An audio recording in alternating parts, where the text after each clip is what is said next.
ಭಾರೀ ಸಂಚಲನವನ್ನ ಸೃಷ್ಟಿ ಮಾಡಿದ ಬಿಟ್ಕಾಯಿನ್ ಕೇಸ್ ತನಿಖೆ ಚುರುಕುಗೊಳ್ತಾ ಇದೆ. ಇದರ ತನಿಖೆಯ ಭಾಗವಾಗಿ ಇಬ್ಬರನ್ನ ಅರೆಸ್ಟ್ ಮಾಡಲಾಗಿದೆ. ಒಬ್ರು ಸಿಐಡಿ ಇನ್ಸ್ಪೆಕ್ಟರ್, ಇನ್ನೊಬ್ರು ಸೈಬರ್ ಎಕ್ಸ್ಪರ್ಟ್. ಇವರಿಬ್ಬರನ್ನು ಕೂಡ ಅರೆಸ್ಟ್ ಮಾಡಿ ತನಿಖೆಯನ್ನ ಚುರುಕುಗೊಳಿಸ್ತಾ ಇದೆ. ಇವತ್ತು ಇವರಿಬ್ಬರನ್ನು ಕೂಡ ಕೋರ್ಟ್ಗೆ ಹಾಜರುಪಡಿಸಿ ಕಸ್ಟಡಿಗೆ ಕೇಳಲಿದೆ.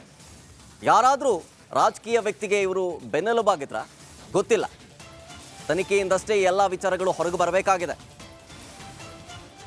ರಾಜಕೀಯ ಗಣ್ಯರು, ರಾಜಕೀಯ ವ್ಯಕ್ತಿಗಳು ಇವರು ಯಾರಾದರೂ ಇವರು ಬೆನ್ನಿಗೆ ನಿಂತಿದ್ರಾ ಗೊತ್ತಿಲ್ಲ. ಇನ್ಸ್ಪೆಕ್ಟರ್ ಜೊತೆಗೆ ಸಂಪರ್ಕದಲ್ಲಿದ್ದವರು ಯಾರು ಹಾಗಾದ್ರೆ ಅದರ ಪ್ರಶ್ನೆ ಉದ್ಭವಿಸ್ತಾ ಇದೆ.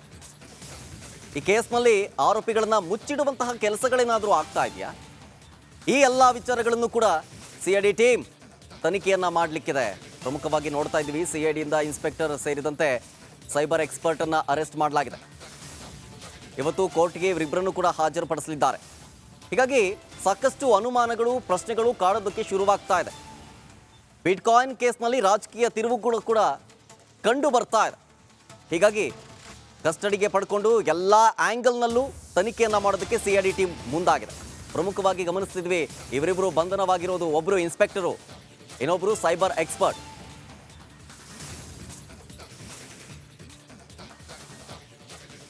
ಇದ್ರ ಬಗ್ಗೆ ಹೆಚ್ಚಿನ ಡೀಟೇಲ್ಸ್ ಕೊಡ್ತಾರೆ ನಮ್ಮ ಪ್ರತಿನಿಧಿ ಅಜಯ್, ನೇರ ಸಂಪರ್ಕದಲ್ಲಿ. ಅಜಯ್, ಬಿಟ್ಕಾಯಿನ್ ತನಿಖೆ ಕೇಸ್ ಚುರುಕುಗೊಳ್ತಾ ಇದೆ. ಅದರ ಭಾಗವಾಗಿ ಒಬ್ರು ಇನ್ಸ್ಪೆಕ್ಟರು, ಇನ್ನೊಬ್ರು ಸೈಬರ್ ಎಕ್ಸ್ಪರ್ಟ್. ಸೊ ಇಬ್ರು ಈ ಒಂದು ಕೇಸ್ನಲ್ಲಿ ಯಾವ ರೀತಿ ಭಾಗಿಯಾಗಿದ್ರು, ತನಿಖೆ ವಿಚಾರದಲ್ಲಿ ಏನಾದರೂ ಗೊತ್ತಾಗ್ತಾ ಇದೆಯಾ?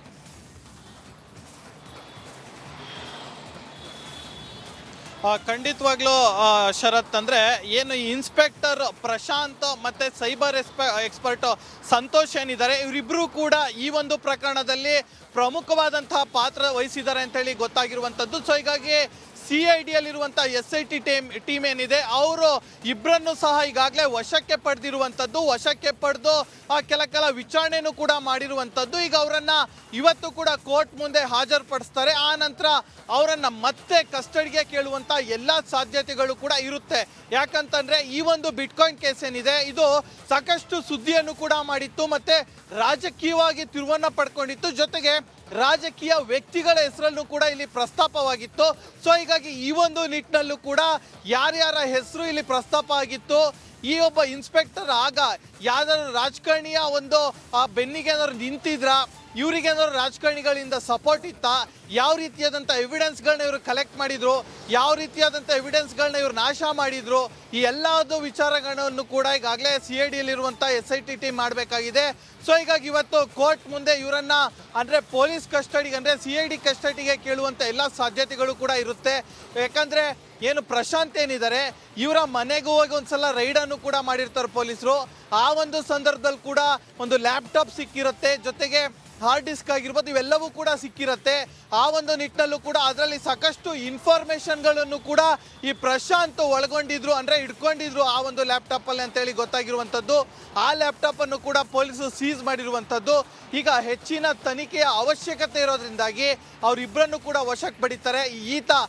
ಈ ಸೈಬರ್ ಎಕ್ಸ್ಪರ್ಟ್ ಸಂತೋಷ್ ಏನಿದ್ದಾನೆ, ಅವನು ಯಾವ ರೀತಿಯಾಗಿ ಇವರಿಗೆ ಹೆಲ್ಪ್ ಮಾಡ್ತಿದ್ದ, ಎವಿಡೆನ್ಸ್ ನಾಶಪಡಿಸೋದಕ್ಕೆ ಯಾವ ರೀತಿಯಾಗಿ ಹೆಲ್ಪ್ ಮಾಡ್ತಾ ಇದ್ದ, ಟೆಕ್ನಿಕಲಿ ಯಾವ್ಯಾವ ರೀತಿಯಾಗಿ ಈತನಿಗೆ ಹೆಲ್ಪ್ ಮಾಡ್ತಿದ್ದ, ಈ ಎಲ್ಲ ಆ್ಯಂಗಲಲ್ಲೂ ಕೂಡ ಇನ್ವೆಸ್ಟಿಗೇಷನ್ ಮಾಡೋದು ಕೂಡ ಬಾಕಿ ಇರುವಂಥದ್ದು. ಸೊ ಹೀಗಾಗಿ ರಾಜಕೀಯವಾಗೂ ಕೂಡ ಸಾಕಷ್ಟು ಒಂದು ರೀತಿ ಬೇರೆ ತಿರುವನ್ನು ಕೂಡ ಪಡ್ಕೊಂಡಿತ್ತು. ಸೊ ಹೀಗಾಗಿ ಇವತ್ತು ಕೂಡ ಅವರನ್ನು ಕಸ್ಟಡಿಗೆ ಕೇಳುವ ಎಲ್ಲ ಸಾಧ್ಯತೆಗಳು ಕೂಡ ಇದೆ ಅಂತಲೇ ಹೇಳ್ಬೋದು.